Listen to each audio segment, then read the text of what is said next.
¿Querés aprender de economía, filosofía política y ética libertaria desde tu casa o de donde estés? Esta es tu oportunidad. Inscribite en mi curso virtual y accede a las clases exclusivas pensadas para vos, donde vas a obtener todas las herramientas para comprender el complejo mundo actual y defenderte del Estado, sus políticas públicas y cuidar tus ingresos y propiedad privada. Envíame un mail a giacoclaseseconomia@gmail.com para obtener toda la información y medios de pago. Sin más interrupciones, sigamos con el video.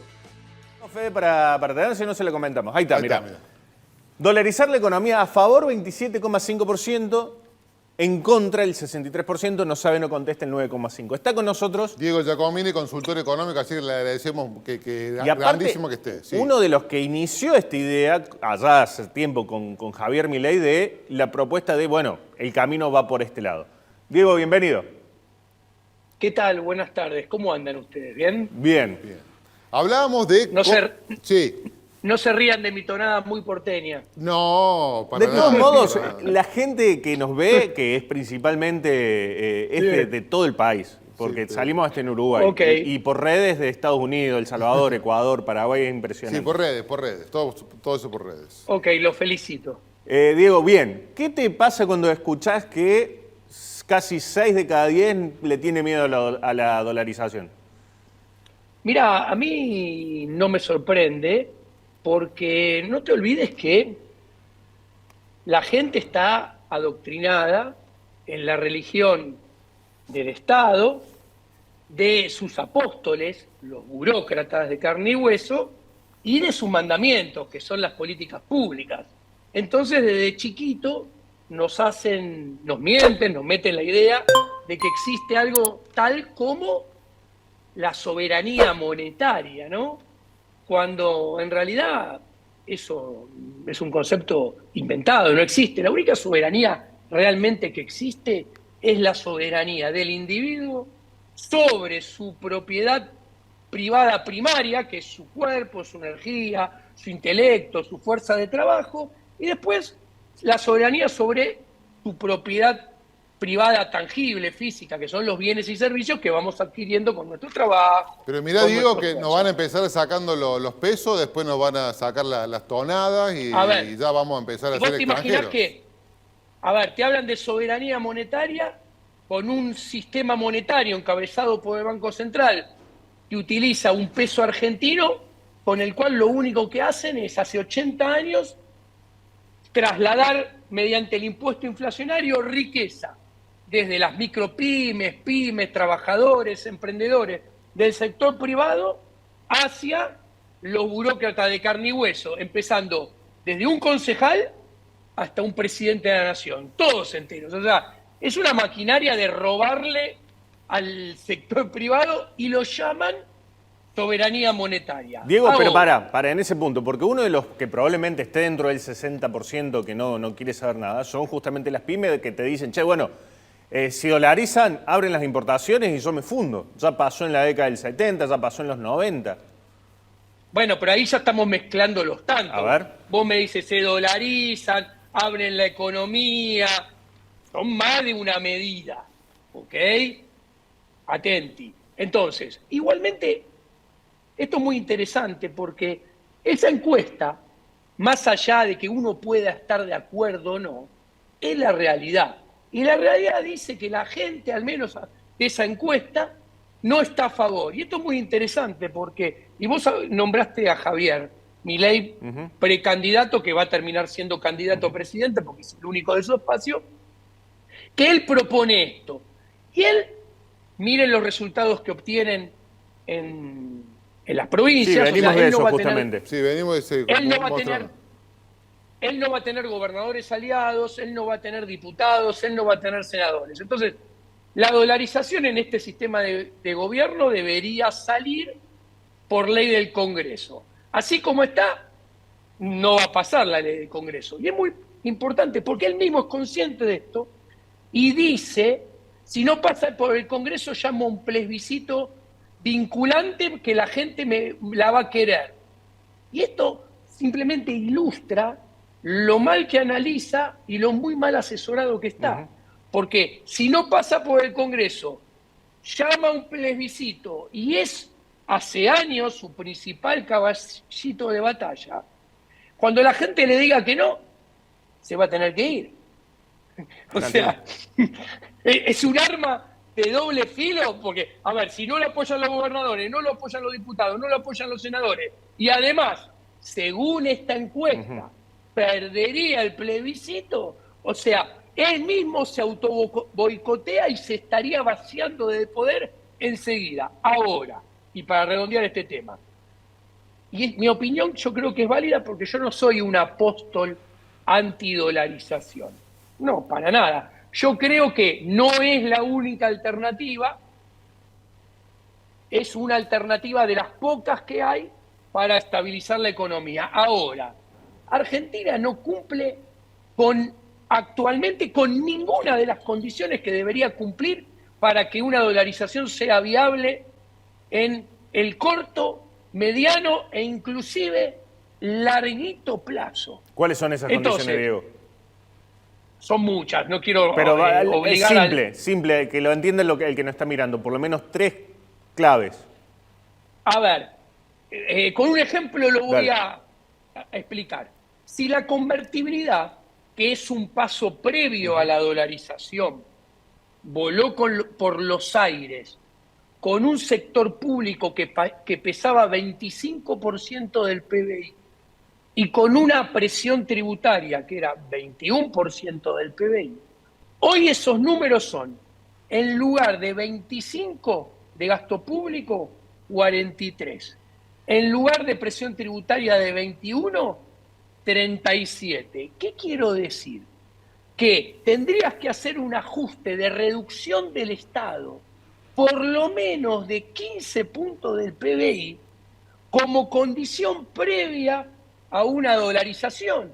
Y ese ajuste, inclusive, yo hace muchos años había hecho un programa que es inaplicable hoy en día, que lo había hecho yo, que es el Plan Motosierra de Javier Milei, que está en nuestro libro Libertad, Libertad, Libertad, que está hecho con los números del 2017, que Argentina era Luxemburgo en el 2017, al lado de la Argentina del 2023. Sí, claro.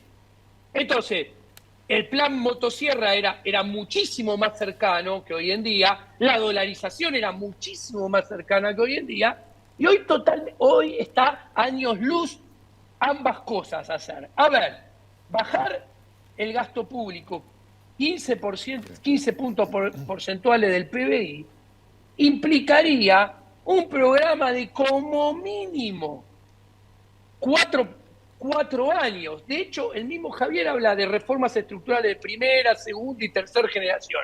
Bueno, usando ese esquema, entonces la dolarización quedaría para una cuarta generación. Claro.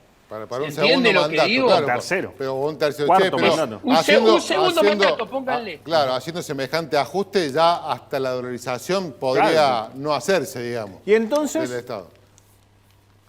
¿Qué hacemos? A ver, mira, la gente, yo soy economista, soy consultor, no tengo nada que ver con el sector público, no trabajo con el sector público y vivo de asesorar empresas, individuos, de cómo seguir haciendo negocios en esta economía cada vez más difícil, de cómo aprovechar ciertas rentabilidades extraordinarias que aparecen a partir de las distorsiones que genera el Estado y de protegerse de los efectos negativos de las políticas públicas sobre los negocios. Entonces, yo no vendo esperanza, todo lo contrario. El problema es que la gente quiere comprar esperanza donde no la hay. Y los vendedores de esperanza son siempre los políticos. Yo creo que Argentina realmente, y la evidencia de los últimos 70 años lo ilustra, Argentina en el promedio de la tendencia de la película de los últimos 70 años está cada vez peor. Y ese derrotero se acelera lustro tras lustro. Y yo creo que en la película lo más probable es que sigamos en esta película. ¿Por qué? Analicemos. Las reformas estructurales que el sector público, el sector privado necesita? Para ser exitosas, quiere decir que son exitosas cuando son permanentes, o sea, se quedan, se hacen y bueno, quedan. Pero para... a ver, Diego, te digo, en esta Argentina, que voy a decir que no es exitosa, hay provincias que no le va mal. Hay provincias como Mendoza, como Córdoba, que eso puede ser Entre Ríos, que están como viviendo, tratando de vivir en otro país y siendo empujadas por la realidad que les aplica, que les somete. Es como el conurbano te irradia. Claro, irradia negatividad cuando las provincias por sí solas no podrían hasta ser superevitarias.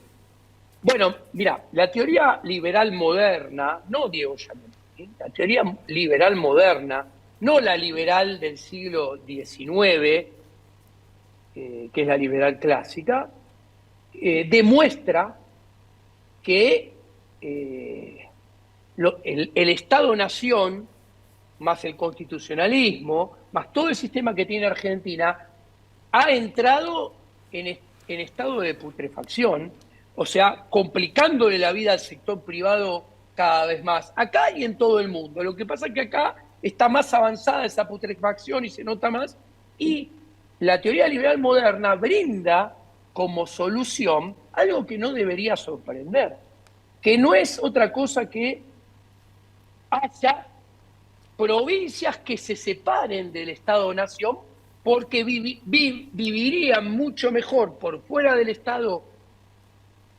que dentro de ello. Y esto no es sorprendente. A ver, Argentina, cuando nace en 1853 con su Constitución, de hecho nace con una secesión.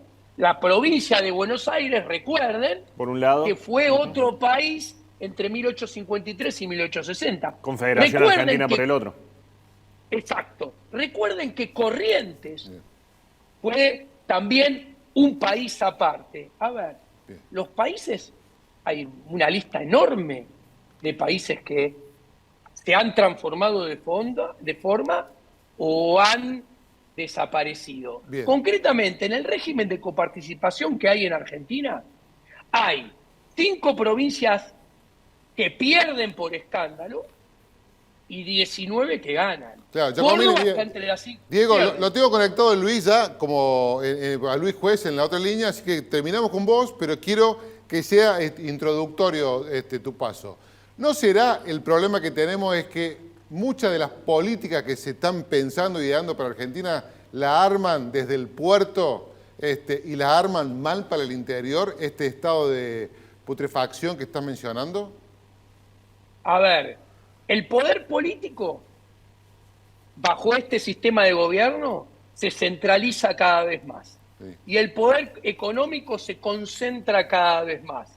No, pero no se le puede pedir peras al olmo. Va a venir Luis Juez y te va a decir que van a hacer las cosas mejor, que aprendieron. A ver, son los inútiles que fracasaron durante 4 años y fracasaron tanto que nos trajeron a Kicillof y a Cristina de vuelta. Bien. Pero ahora prometen venir recambiados y arreglar una situación que es 10 veces peor de las que fueron incapaces de enmendar en el pasado. A ver, no se le puede pedir peras al olmo. Si alguien de Córdoba o de Mendoza piensa que bajo este sistema de organización gubernamental vamos a ser más federales y desde Balcarce 50 va a haber políticas que van a favorecer a la provincia, cree en Heidi, en Alice en el País de la Maravilla y en la Bella Durmiente. O sea, no va a pasar, Walt Disney reforzado. Diego, no va a pasar. Excelente, gracias por estar con nosotros. Es un placer tenerte. Un placer. Gracias. Hasta luego. Gracias, Diego. Chau, chau. Este video es posible gracias a vos. Para que siga siendo posible, realiza tu donativo a través de los diferentes medios de pagos que encontrarás en la descripción y en el comentario destacado. A través de Patreon, donde encontrarás diferentes beneficios exclusivos. También podés usar la opción Unirte de YouTube. Muchas gracias.